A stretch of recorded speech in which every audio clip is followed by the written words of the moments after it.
Yo, what's up, YouTube? Welcome back to my channel. This is 365 days of writing a short story every day until I become a better storyteller, artist, writer.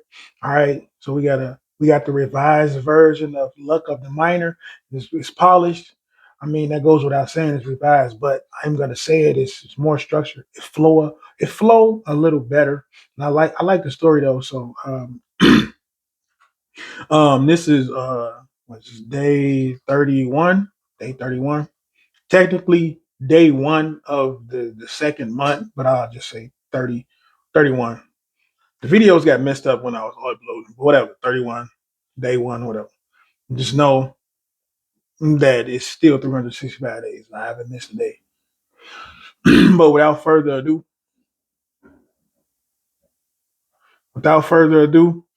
the darkness breathe, cold, wet, and alive. Droplets tap the stone, featherless wings flutter overhead. Sharp chirps echoed, and small twinkling eyes darted through the throat of the funneling black. No human was ever meant to step foot in this place. Ting, ting, ting, sharp and steel bit into the stone, and dull fragments broke loose, clattering to the cavern floor. Suddenly, a thin gleam of light pierced the dark. It widened into a steady beam as he trudged toward the resin lit passage he had carved into the stone. A crew of men swung pickaxes downward. One worker tossed his tool aside. It was time to rotate brakes. Jacob passed him a round silver container. He could barely speak from exhaustion, twisting the cap off, guzzling the remaining liquid. His lower half faded into the darkness. Brushing past his foot, another gleam of light. Slightly leaned forward, the light ascends upward towards his head.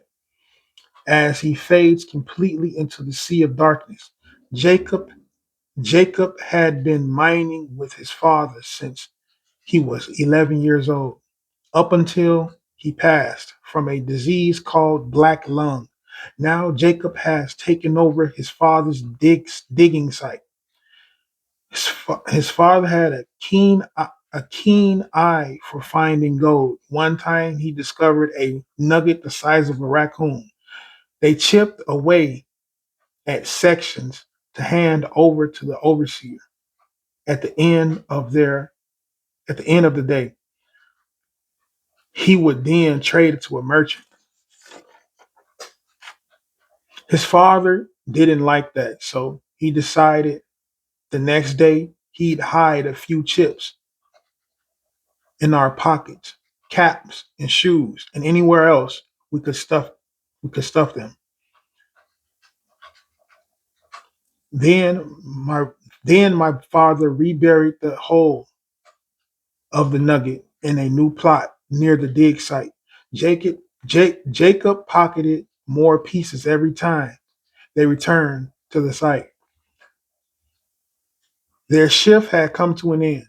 The men emerged from deep within the cave, covered in dirt, with a yellowish hue punctured the boxes of dirt. The overseer was pleased with their quotas, his eyes filled with greed, forcing them to load their findings in the wagon, never compensating them for their labor. Jacob took one last glance at the plot before climbing into the wagon. Determination colored his expression.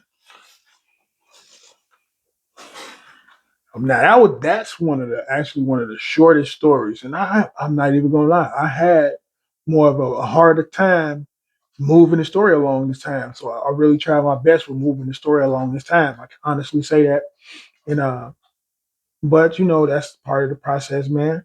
Well, I feel better about completing it though. So still a diamond now, still gold there. No, yeah.